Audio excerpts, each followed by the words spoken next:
Assalamualaikum warahmatullahi wabarakatuh.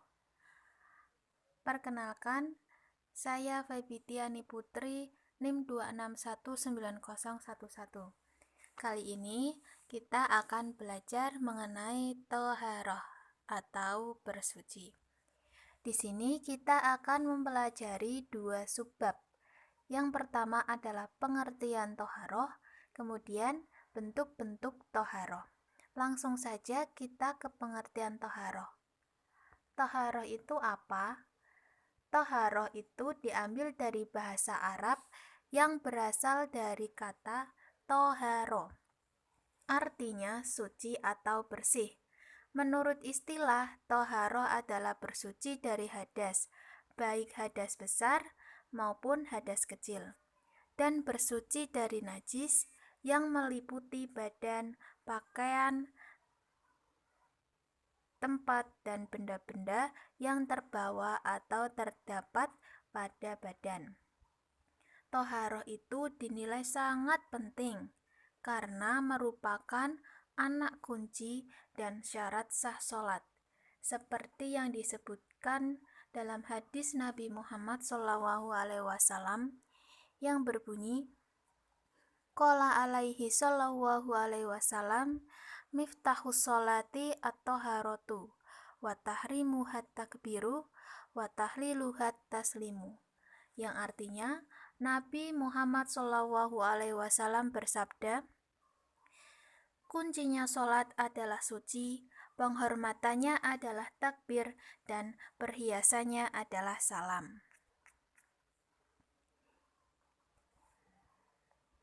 Kemudian, sarana yang dapat digunakan untuk bersuci adalah air. Air ini dapat digunakan untuk mandi, wudhu, dan membersihkan benda-benda yang terkena najis.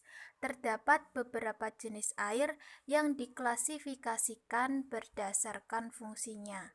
Sebagai berikut, yang pertama adalah air suci dan mensucikan. Air ini adalah air yang dapat digunakan untuk bersuci, baik menghilangkan hadas maupun najis. Airnya tidak berubah warna maupun zatnya, misalkan air hujan, air sungai, air sumur, air laut, air salju, dan air embun, dan juga air sumber lainnya yang keluar dari mata air. Kemudian yang kedua adalah air suci tetapi tidak mensucikan. Air ini halal diminum, tetapi tidak dapat mensucikan hadas dan najis. Air yang termasuk air suci tetapi tidak mensucikan adalah air yang berubah salah satu sifat zatnya, seperti air teh, air kopi, air susu, dan lain sebagainya. Air yang kurang dari 2 kolah. Jika itu persegi panjang, maka ukurannya adalah 1/4 hasta atau kurang lebih 216 liter. Dan air buah-buahan seperti air kelapa, perasan anggur, dan lain sebagainya. Kemudian yang ketiga adalah air suci tetapi makruh hukumnya, yaitu air yang terjemur sinar matahari dalam wadah selain emas dan perak. Yang keempat adalah air mutanajis. Air ini adalah air yang terkena najis. Apabila airnya kurang dari 2 kolah terkena najis, maka hukumnya menjadi najis. Dan akan tetapi jika airnya lebih dari 2 kolah, maka hukumnya tidak najis dan bisa digunakan untuk bersuci selama tidak merubah warna, bau, dan juga rasanya. Kemudian ada juga tanah. Tanah ini bisa mensucikan jika tidak digunakan untuk sesuatu yang fardu dan tidak bercampur dengan sesuatu. Kemudian ada debu. Debu juga bisa digunakan untuk tayamum sebagai pengganti wudhu atau mandi. Dan ada batu bata, tisu atau benda lain yang dapat untuk menyerap bias digunakan untuk istinja. Nah, kemudian bentuk-bentuk toharoh. Toharoh ini terbagi menjadi dua bagian, yaitu toharoh lahir dan toharoh batin. Toharoh lahir adalah toharoh atau suci dari najis dan hadas yang dapat hilang dicuci dengan air mutlak atau air menyucikan dengan wudhu, mandi, dan tayamum. Toharoh batin adalah membersihkan jiwa dari pengaruh-pengaruh dosa dan juga maksiat seperti dengki, iri, menipu, sombong, ujub, dan riya. Nah, sedangkan berdasarkan cara melakukan toharoh ada beberapa macam bentuk. Yang pertama adalah wudhu. Wudhu itu menurut bahasa berarti bersih. Menurut istilah syara berarti membasuh anggota badan tertentu dengan air suci yang menyucikan atau air mutlak dengan tujuan menghilangkan hadas kecil sesuai syarat dan rukunnya. Nah, kedua adalah beragama Islam, sudah mumayyiz, tidak berhadas besar maupun kecil, memakai air suci lagi mensucikan, tidak ada yang menghalangi sampainya air ke anggota wudhu seperti cat getah dan lain-lain. Kemudian rukun wudhu. Yang pertama ada niat berwudhu. Niat tersebut dilakukan di dalam hati bersamaan dengan membasuh muka.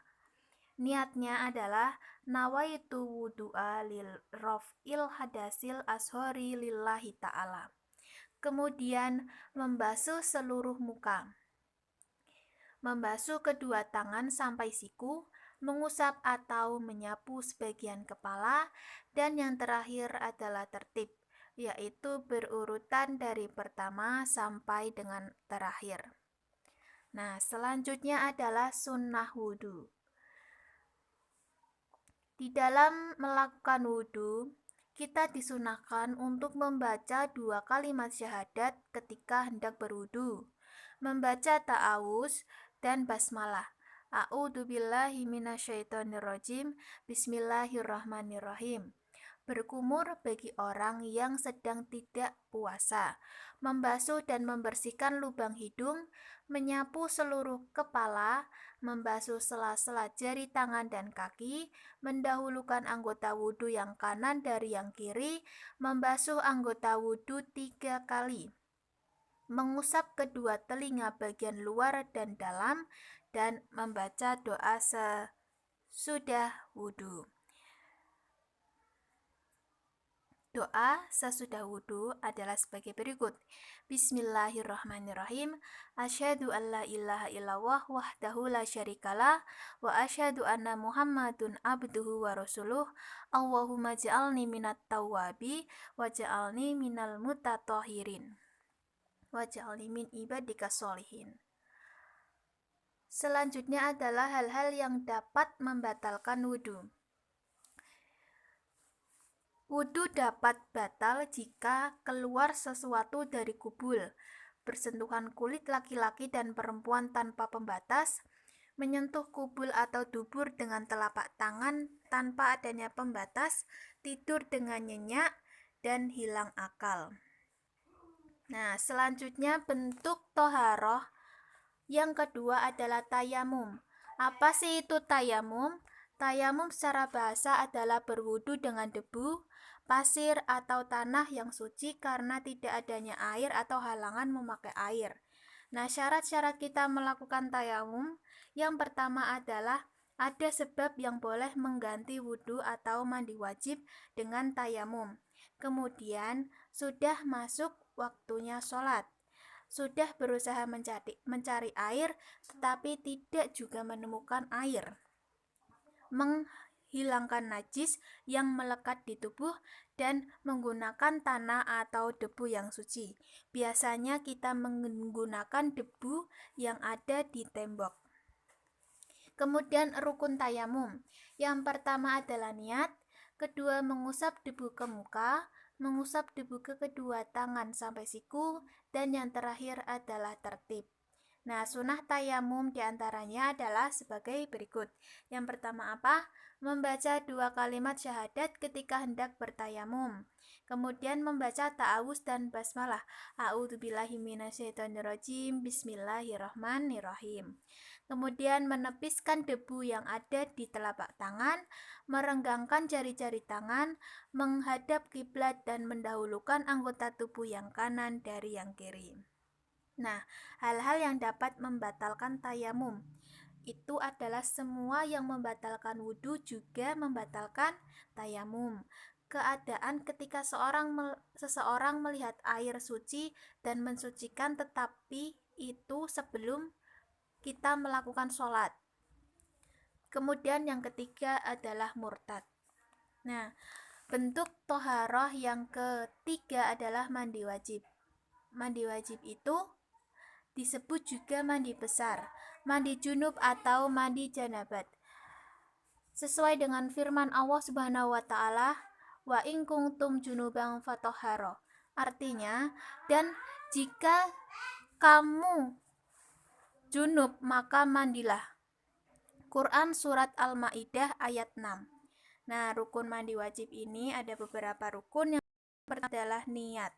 Kemudian menyiramkan air ke seluruh tubuh secara merata dan membersihkan kotoran yang melekat atau mengganggu sampainya air ke tubuh. Selanjutnya adalah sunnah mandi wajib. Yang pertama, menghadap kiblat. Yang kedua, membaca basmalah. Bismillahirrahmanirrahim. Yang ketiga, berwudu sebelum mandi, mendahulukan anggota badan yang kanan dari yang kiri, dan menggosok badan dengan tangan. Selanjutnya adalah penyebab diwajibkan mandi wajib. Kenapa kita wajib untuk melakukan mandi wajib? Karena hal tersebut bisa disebabkan keluarnya air mani selesai haid bagi perempuan, selesai nifas bagi perempuan, meninggalnya seseorang atau jenazah. Nah, kan ketika ada orang yang meninggal, jenazahnya kita mandikan dan itu sifatnya wajib.